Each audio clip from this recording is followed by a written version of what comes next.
To the City of Sandusky and City Hall for the transit fare and service changes public meeting. Before I get started, I'd like to give you an idea of what's to come.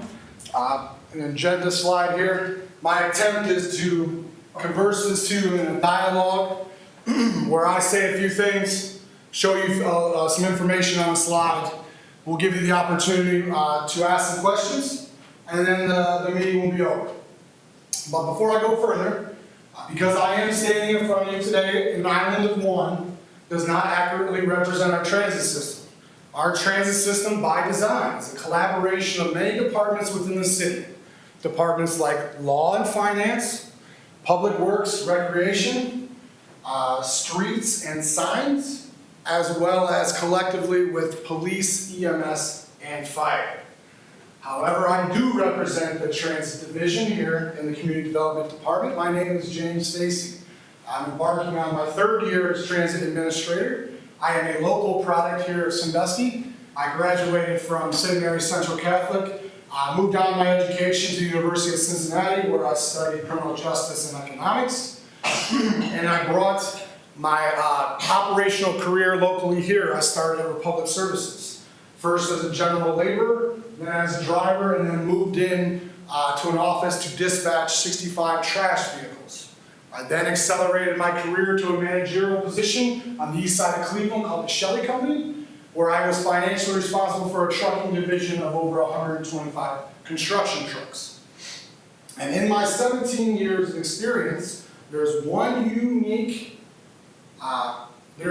unique about our transit system where it operates at a deficit.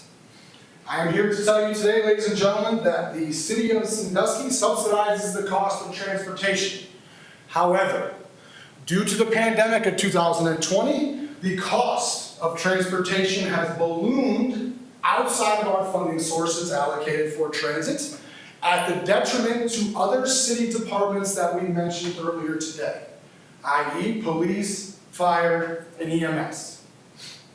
In my 3 years here, or 2 years starting on my third year, I have combated this problem with a two-pronged approach. One, we have externally went out and sought contract revenue from the organizations that utilize our services.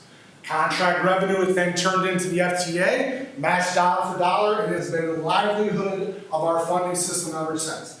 I'm happy to report that we have on record the most contract revenue last year and this year, but I'm here to tell you that that's not enough.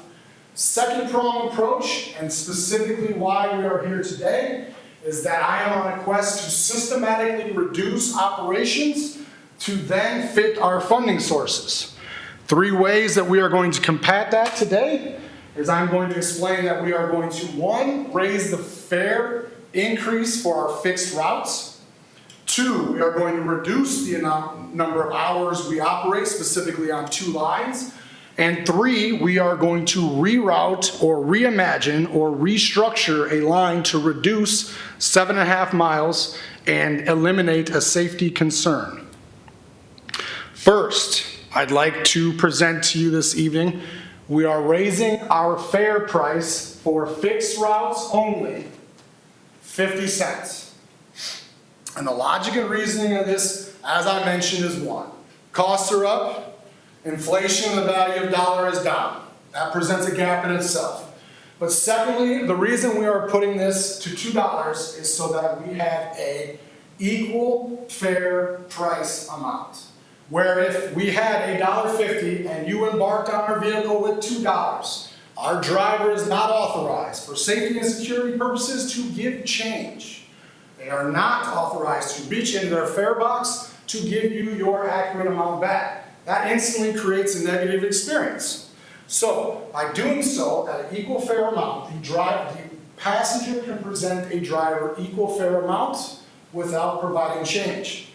This will also impact our elderly and disabled price of 75 cents to $1.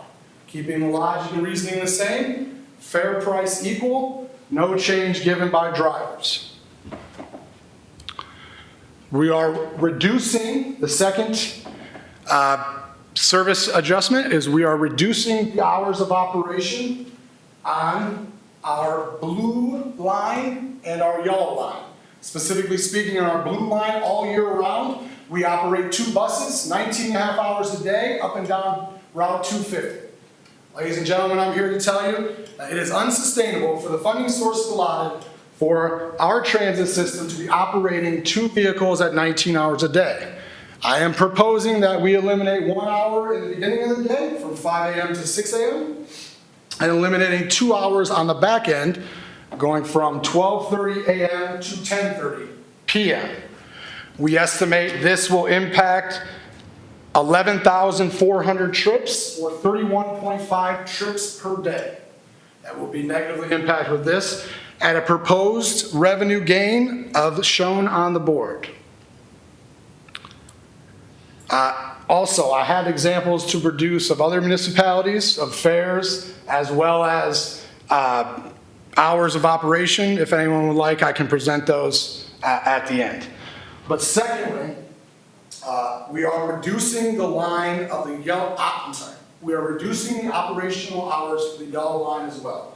To match our blue line, we are eliminating 2 hours on the back end of the yellow line in peak season only.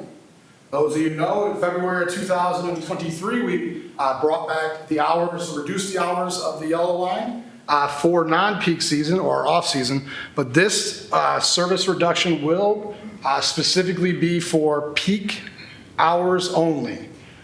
We will no longer have a bus out past midnight.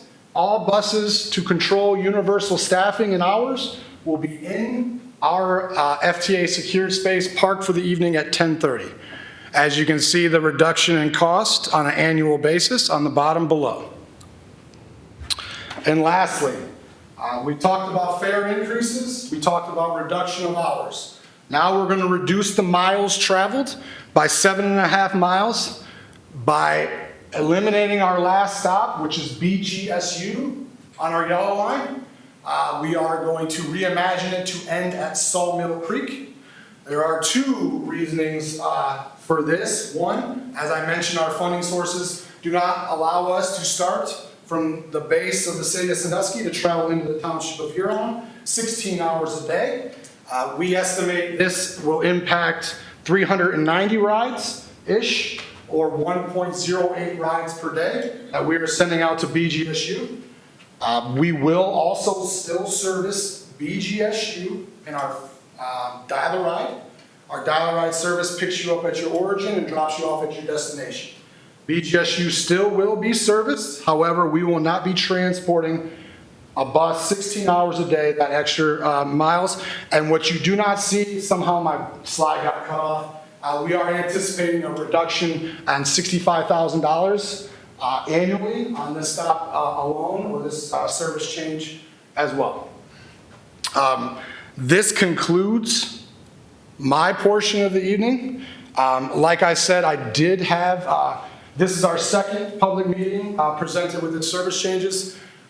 In our questions, in the first meeting, they did ask, it was brought up, other municipalities, fare systems and hours of operation. And the reason I didn't include that in my first presentation is it may be misleading. One, we do not know the miles traveled of any of these municipalities. And 2, I don't know offhand, I know a couple, if they have reoccurring funding sources. One thing we are trying to generate here for contract revenue is to get a reoccurring tax funding source to support our transit system. That has not happened yet. However, that will not deter us from keep trying to it.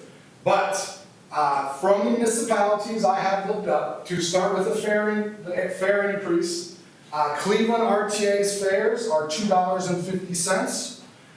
More specifically, a municipality similar to our funding style and similar in population is Mansfield or Richland County. Their fixed routes are $2. And Lima, their fixed routes are $2. Similar, we have Toledo RTA, that's Tarta. They present their fares at $1.50, as well as Medina County offers their fares at $1.50. As far as hours of operation, we can look locally here to our friends to the west at Ottawa County. Ottawa County's hours of operation are 5 a.m. to 9 p.m., much like the ones we're presenting today, as well as, I told you, a municipality much like similar to us is Richland County that operates in Mansfield. Their operating hours are 6 a.m. to 6:30 p.m. And if I may, we are operating hours of operation with similar municipalities at Cleveland RTA, with a municipality of residents of over 800,000, and they run their operations 24/7. Also, Cincinnati's Go Metro has a population and a recurring funding source of over 1 million. Their hours of operation are 5 a.m. to 12 a.m. Similar to ours, with no funding source reoccurring on ours. Therefore, if you see the trend of this evening, one, we are reducing the hours, reducing the miles, to lowering the cost and the general subsidy at the end of the day. That concludes my participation of the evening. I would like to present this time now. If anyone would have any questions, to come to the podium. We also have a sign-in sheet, if anyone's not seen that yet. I will present the floor for questions, please.